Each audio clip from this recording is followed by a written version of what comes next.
It is Tuesday, December 26th, 2023. This is another edition of Football Today. You know that dude. It's why he doesn't have a smile on his face. Bobby Skinner from Talking Giants after Monday's tough go. I am Chris Rose, producer Mikey along for the ride as well. All right, so I'm curious about people's viewing habits. Always. We had the triple header on Monday on Christmas Day. The first game you could either watch on CBS with Nance and Romo, or you could watch on Nickelodeon. Which way did you go? So I tried Nickelodeon, like the first ever Nickelodeon game when Mitch Trubisky won the MVP as Yes. the losing quarterback. I actually watched that, like having fun with it. I honestly like maybe this is I'm different. I cannot stand the way people talk to children sometimes, and that broadcast just drives me nuts. Right, where it's like they're human beings. You don't have to talk to them like they're total morons. And so I switched it off. But at the same time, I'm a 31-year-old man. I shouldn't be watching the Nickelodeon one for more than 5 minutes, anyways. Well, you know what? I noticed that I started out on CBS, and then it was like so frustrating watching the Chiefs. I was like, you know what? I'm gonna go make it fun for myself. So I tuned it to the other side, and they were just having such a good time. And yeah, I understand it is kind of tough to talk to children when you're a full grown adult and like in a broadcast way while you're trying to teach them. I actually think Nate Burleson does a remarkable job. He and Noah Eagle, I thought did pretty well with it all. It's Yeah, I think it's a fun, great thing that the NFL does. totally. I just if I was like 9 years old and someone talked to me like this, oh my, that's a touch. I would lose my mind. Uh, and I kind of lose my mind now. So, but I the first one was the best one though. That Saints Bears Yeah, playoff game. you're right. You're right. It was great. It was great. All right, so we wrapped up week 16 with an amazing game out by the Bay where Baltimore just took the Niners behind the woodshed. It wasn't even close. They picked off Niners quarterbacks 5 times, including Brock Purdy 4 times. Now, let's remember, on Friday's show, we talked about this, setting up, and we both kind of felt like, okay, the Niners are going to take it to Baltimore. Well, now, since it was the other way around, is there a fairly sizable gap between these two teams with Baltimore ahead, or is that overreacting? I think that's a little overreaction. I think these teams are close, and the Ravens just won it, right? And you had Purdy with 4 interceptions, right? We could, I think we'll have some fun talking about Purdy and him as big picture wise, but he wouldn't throw 4 interceptions again, right? And two of them were very unlucky interceptions that got tipped up. Um, no, and I think the second time around, it's like, okay, we can see what the Ravens did defensively with Mike McDonald, who, we talked about Friday, what he can do to try and bait Purdy into those interceptions, which he did. But I think these teams are close, man. But the Ravens, like you said, we both thought the 49ers were going to win this game, and I thought they'd cover the 5-point spread. And the Ravens, like they showed, hey, there's a huge gap at quarterback between these two teams. Yeah, a few things. Number one, Baltimore's defense is unbelievable. They really are good, and they are built from the middle out. And I don't think that every team is built that way, right? I mean, Clowney has had a really, really nice year on the edge, but they're two young edge guys that they had drafted within the last 2 or 3 years. Owe and Ajabo have done virtually nothing. So it's the middle of that defense. It's Justin Matabike on the line. It's their two off the ball linebackers in Queen and Smith that are fantastic. And it's Kyle Hamilton, who you can put in the middle of the field, but you can put him as a slot guy. You can put him all over the place. Literally, I mean, the interception that he had on the tipped pass where he was blitzing, he got chop blocked. So it was an illegal chop block. He's lying on the ground, has the wherewithal to get back up, and then he catches the tipped interception. That was as good a defensive play as you'll see all year. Yeah, and he's kind of like a joker for them, where it's like you Yes. said, they put him all over the place, which I feel like is an issue for Brock Purdy, right? Where it's like, hey, you don't know where this guy's going to be lined up. You don't know where he's going to move once he is lined up, and he can move him all over the place. Um, yeah. So Mike McDonald was able. We said on Friday too, like, well, what can Mike McDonald do to maybe bait Purdy to get into some interceptions, which he doesn't really do. And boy, did he ever. Mm-hmm. Like you can say two of them were unlucky, but two is still a lot. Even the bad ones that Purdy had in that first one I thought was the worst, which was, that one could make a difference between winning and losing right there, even though it ends with a blowout score. they're going down to score a touchdown Mhm. beginning of the early in the game, following that safety. Instead, the other team gets the ball. Like that's a huge play. Um, Let me ask you, does this sour you on Purdy like a good bit or No, but what I do think is that Baltimore for the first time, he really looked like the last pick of a draft. And I think that's a credit to Baltimore. Like I think we just so often in the media we're looking for the negative. Like why didn't San Francisco do the well? How about what the hell Baltimore did? They do lead the NFL in sacks and turnovers forced. That's not a combination you'll see very often. That's pretty damn good. Like this is a special defense. They haven't led the league in fewest points allowed per game since 2006. And then the time they did it before that was 2000 when they had a record-setting defense. So this doesn't happen every year. I think we think Baltimore, and so we're like, oh man, they're Lamar and they're an elite defense. Well, they haven't been this defensively in a while. yeah, which is kind of and I'm excited to talk about the Chiefs later because I think there's a similar but not so similar recipe. That defense, like you said, and it's not just great guys lining up. Like they are game planning on a week to week basis, Mm-hmm. and the way they use their safeties is like you said to create those turnovers. And then Clowney's having the best year of his career there too, and then like you mentioned in the middle, and then Lamar.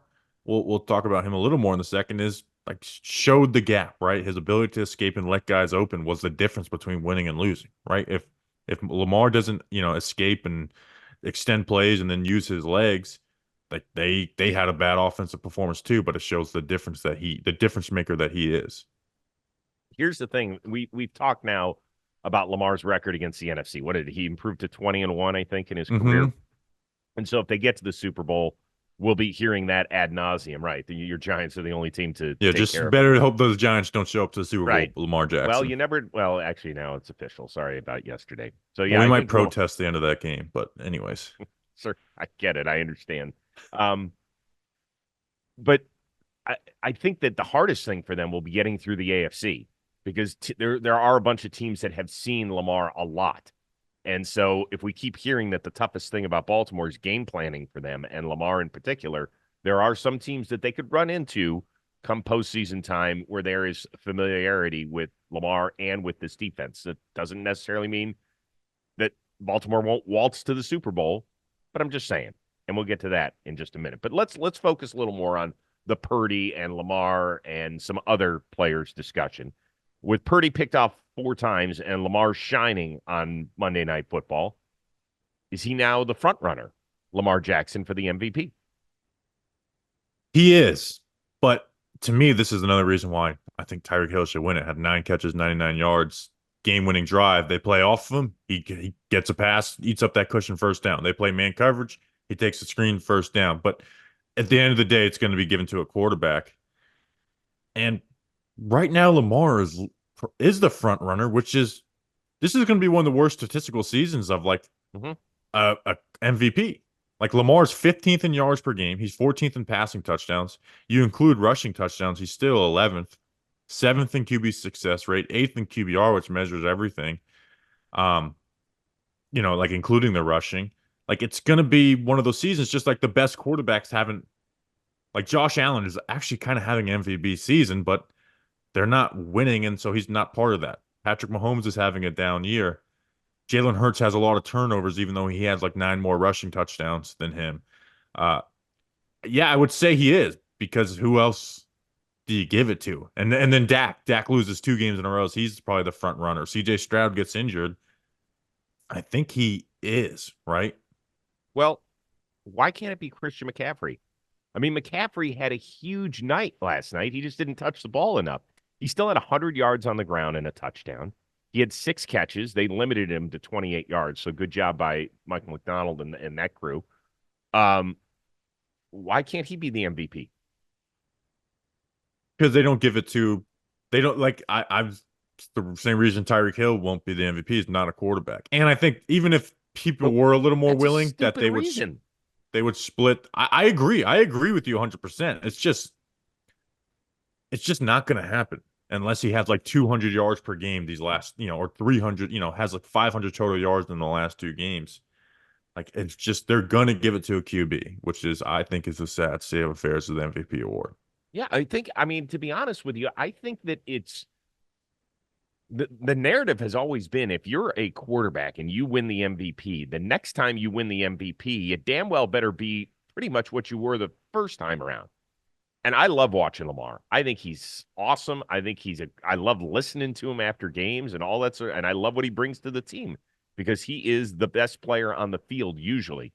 But I could make that argument with Christian McCaffrey. It's just that he's limited because he doesn't touch the ball every play.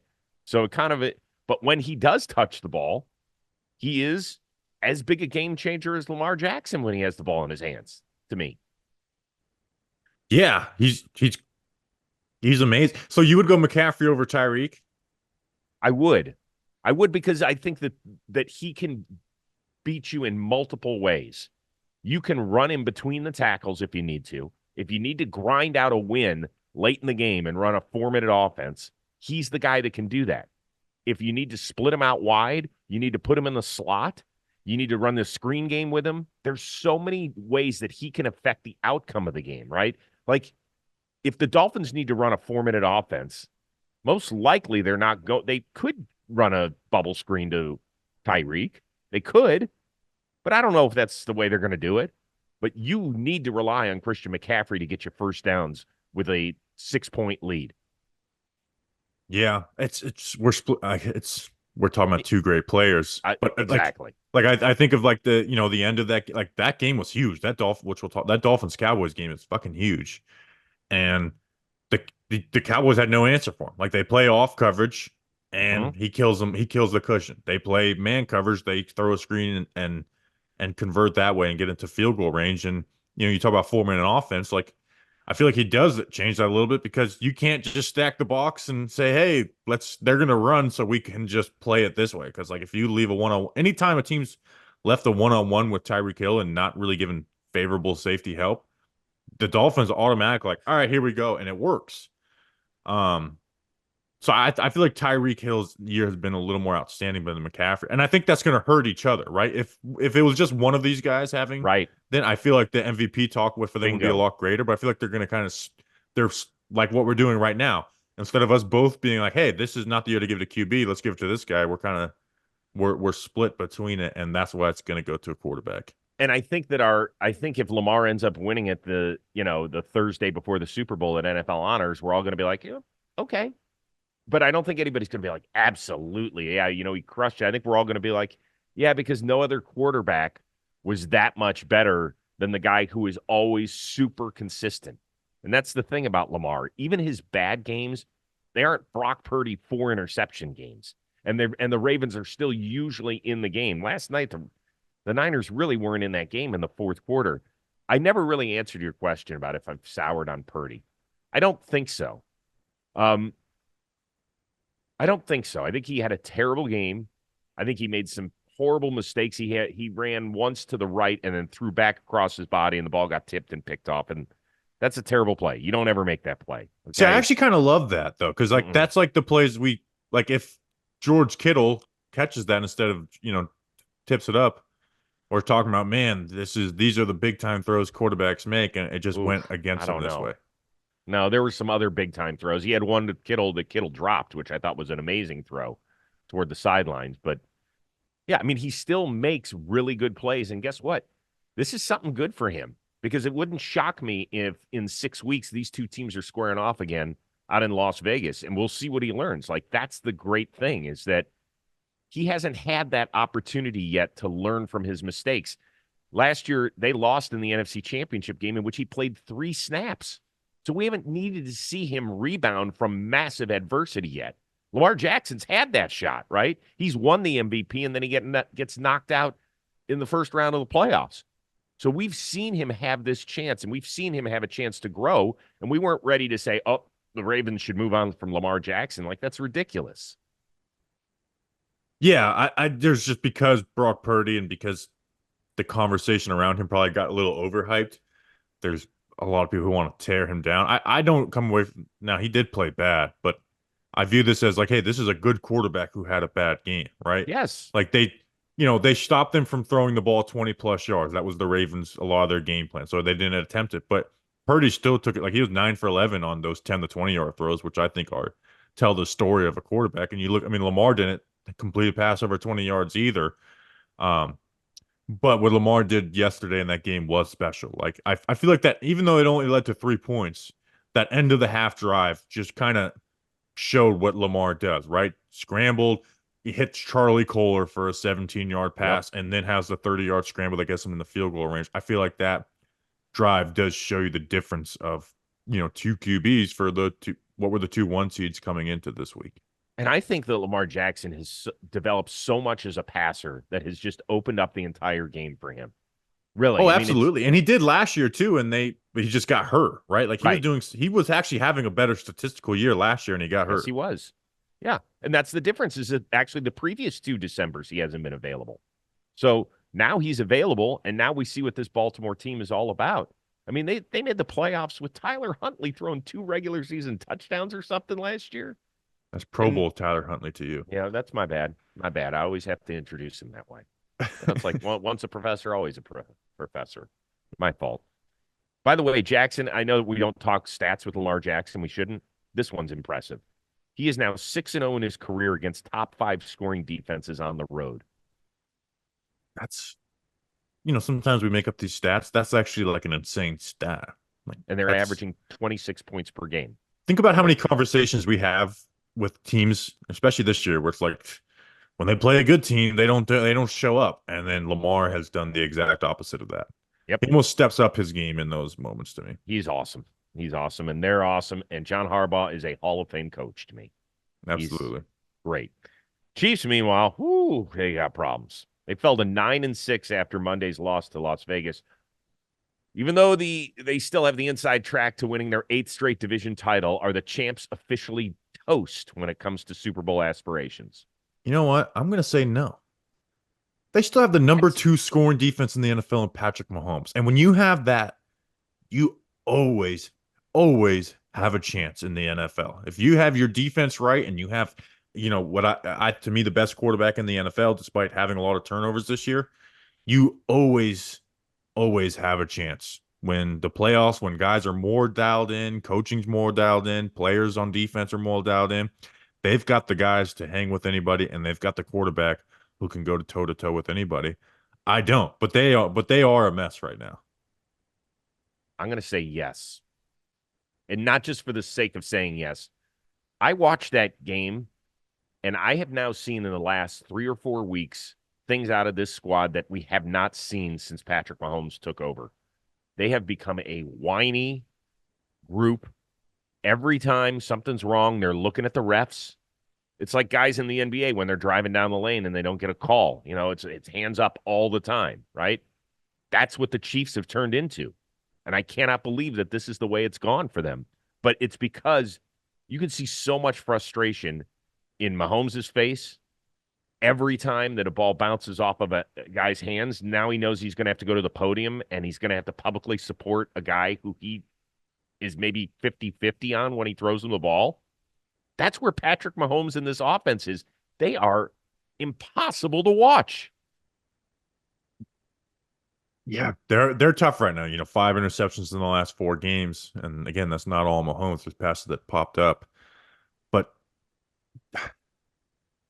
they won the damn thing with Juju Smith-Schuster as their best wide receiver last year, right? And But does Bobby, Kelsey they look never as looked amazing? like this. You never felt this way I agree, watching the but man, Chiefs last year, even with a subpar supporting cast. I agree 100%. And I think Mahomes does need to look himself in the eye and like, hey, I got to change the way I lead on this team and kind of stop with some of the temper tantrums that he's shown on the sideline, whether it was last week versus the Patriots, this week, yelling at the offensive line, which people look at, oh, he's firing them up. It's just kind of talk to offensive linemen. Don't yell at offensive linemen. Travis Kelce throwing his helmet on the sideline. I feel like Andy Reid actually kind of has to. Andy Reid, who's always kind of been like a let players be their thing, kind of needs to grab the reins. Like, hey, we are still a capable team, and we should not like this should not be happening to us. So if they can like stopping turning over the ball is something that's very doable for them, and I feel like they're a team that can compete with anybody if they're not doing that. At best, they're going to be the 3 seed, okay? At best, they're still going to win this division. But you trust them to win road games possibly at Miami? They beat Miami. That feels like 3 years ago. It does. It feels like 3 years ago. All right, I know, so but it's still the Miami and same. and Baltimore possibly, like, it just doesn't. It doesn't seem that Patrick Mahomes has never had to play a road game in the playoffs, and now we're going to ask him to go win 2 in 1 year. Yeah, I'm certainly not picking them. Um, and actually, maybe he doesn't. Maybe he doesn't play a road game the way the AFC wild card shakes out. Ah, Um, like I'm not like obviously I would pick the Ravens over them, but I would still pick them versus Miami, right? And I think Miami proved had a really good week and showing, but I still would pick them versus Miami. I'd pick them versus Buffalo in the playoffs. As much as I love your Browns, like I can't pick Joe Flacco over Patrick Mahomes in a playoff game, no matter how good that mm-hmm. Browns defense is, and the Chiefs defense is number 2 in the NFL. So I'm not picking them. I would pick the Ravens right now, but I can't give up on a team that has the number 2 scoring defense in Patrick Mahomes and Travis Kelce. With people saying he's washed, I mean he's going to have 100 catches and 1,000 yards despite missing a game this year. They just look slow. They look beaten. And they played an awful lot of football in these last 5 years, right? Extra games, longer seasons, a lot of talk shows, a lot of stuff that comes your way. And this is a time where I think they have to look at each other and be like, either we're going to saddle up or we're going to have a quick end of this season. Do they remind you of the Brady Super Bowl Bucks at all? Where there was a lot of like worries about that team in that season, and they had some bad moments, and then they kind of had a team of vets who pulled together in the playoffs, had that pass rush come alive, and then Brady being Brady. Yeah, I mean, I suppose so. The difference is that was a team that was put together and you were just hoping at some point they were going to gel. This is a team that had already gelled and now it feels like it's breaking apart at the seams. Yeah, and hey, you got 2 weeks to kind of get shit in line, Andy Reid, and they're absolutely. Right. And Andy Reid, by the way, too, stop running trick plays. I know everyone gives him credit for all the designs. All they Go do. listen. I want like if I maybe we'll get one of our listeners to do it. Go watch every trick play Andy Reid has ran for the last 2 years, and most of them are not successful and lead to issues. Stop running trick plays. The Yeah. the few times that they work are not worth the very amount of times where it leads to bad plays. You're right about that. The weather might be cooling down, but the action on the field stays hot. Fuego. Inferno. And today we've teamed up with DraftKings, an official partner of the NFL, to get you closer to the action. Right now, new customers who bet just $5 will get $150 in bonus bets instantly. So download the DraftKings app now and use promo code football today. Fan of multiple teams and want to bet on them all? Combine multiple bets together for a shot and even bigger payout. Sports betting is not yet available in your state. Not to worry, you can still join in all the fun with DraftKings Daily Fantasy Sports. Download the DraftKings Sportsbook app now. New customers use promo code football today. Bet just $5 on any wager and get $150 in bonus bets instantly. That's promo code football today, only at DraftKings Sportsbook. You'll be glad you did. Okay, what's the bigger number here? Super Bowl contenders from the AFC or the NFC? To me, AFC. Like I still believe in the Chiefs. The Ravens, obviously, the Dolphins. The Dolphins just beat the Cowboys, who are like we view as a Super Bowl contender. Buffalo has always got a chance with Josh Allen. And I'm gonna say the Cleveland Browns too. Like I got 5 teams that if like I can see making a run through the playoffs and getting to the Super Bowl. Which Ow. once you're in the Super Bowl, you're a Super Bowl contender. There's 5 teams in the AFC I can see getting there. Did you see what Santa Mooch got me on game day morning the other day? I did. That's a great shirt. I saw the picture you posted. Yes. My Elite Joe Flacco t-shirt. Just stop turning over the ball, Cleveland. And imagine if you got Flacco versus 49ers in the Super Bowl again. That would be nice. Get Flacco to beat. Let's get Flacco versus the Ravens in the playoffs too. That'd be nice. Cleveland versus Baltimore. That's rivalry. Have them play the team that like we can get some nice QB versus old team matchups this year. And then the NFC, I'd say the 49ers, Dallas, and Philly. Could you throw the Rams or the Lions in there? I can't throw the Rams. I think Me that neither. they've done a really, really good job, and I could see them beating a team like Detroit in the opening round. I think to then have to run through the likes of San Francisco and Philly on back-to-back weeks. No. They've done a great job. They've won way more games than most people thought that they were going to win, but I would not put them in there. Now, I think there might only be two true Super Bowl contenders in the AFC. I don't Ravens and know. who? I think the Dolphins, but I'm not 100% sure on that one. So I would go, how about this? I would go Ravens and winner of the AFC East because that has not been locked up yet. And it's possible that Buffalo could end up getting that. So would you call Dallas Super Bowl contender who the Miami Dolphins just beat? Yeah, I would because I don't think that was that big a misstep by the Dallas Cowboys the other day. They lost by what, a point or two to a pretty good team, in a last second field goal. Like I think they're right there. I do. Yeah. I thought that was, you don't get little pats on the head and participation trophies at this level, but I think that actually most Dallas fans can feel like, hey, we've been in a couple of really good games. Like in Philly, we were right there, and now in Miami, we're right there, and that's what we need to be, is right there in road playoff games. If it wasn't coming off of a Buffalo blowout, I could see that. But I feel like coming off of that blowout loss to Buffalo, that was like a game that they kind of threw away. And they're more talented than Miami across the board Mm-hmm. too. And they lost to a contending less talented team coming off of a blowout loss. To me, that's I I have some worries about Dallas as a whole. I will say this. I do think that I think Philly's going to end up winning that division and get the 2 seed. And if so, I think they could be sitting pretty, to be honest with you. Because barring a Rams win or whoever's going to be that 7 seed beating the Eagles, the Niners are going to have to face the Cowboys in the divisional round because I still think the Niners will be the 1 seed and get the bye. And then they would have to host Philly. And I just think that there's a lot of physicality in those teams. We know that Trent Williams is now dealing with a groin injury on top of everything else, and they are a different team. And they don't have him, you can forget it. Yeah, hopefully he can get healthy for them. But I mean, I just watched the full game of Philly. They actually have some real issues on defense.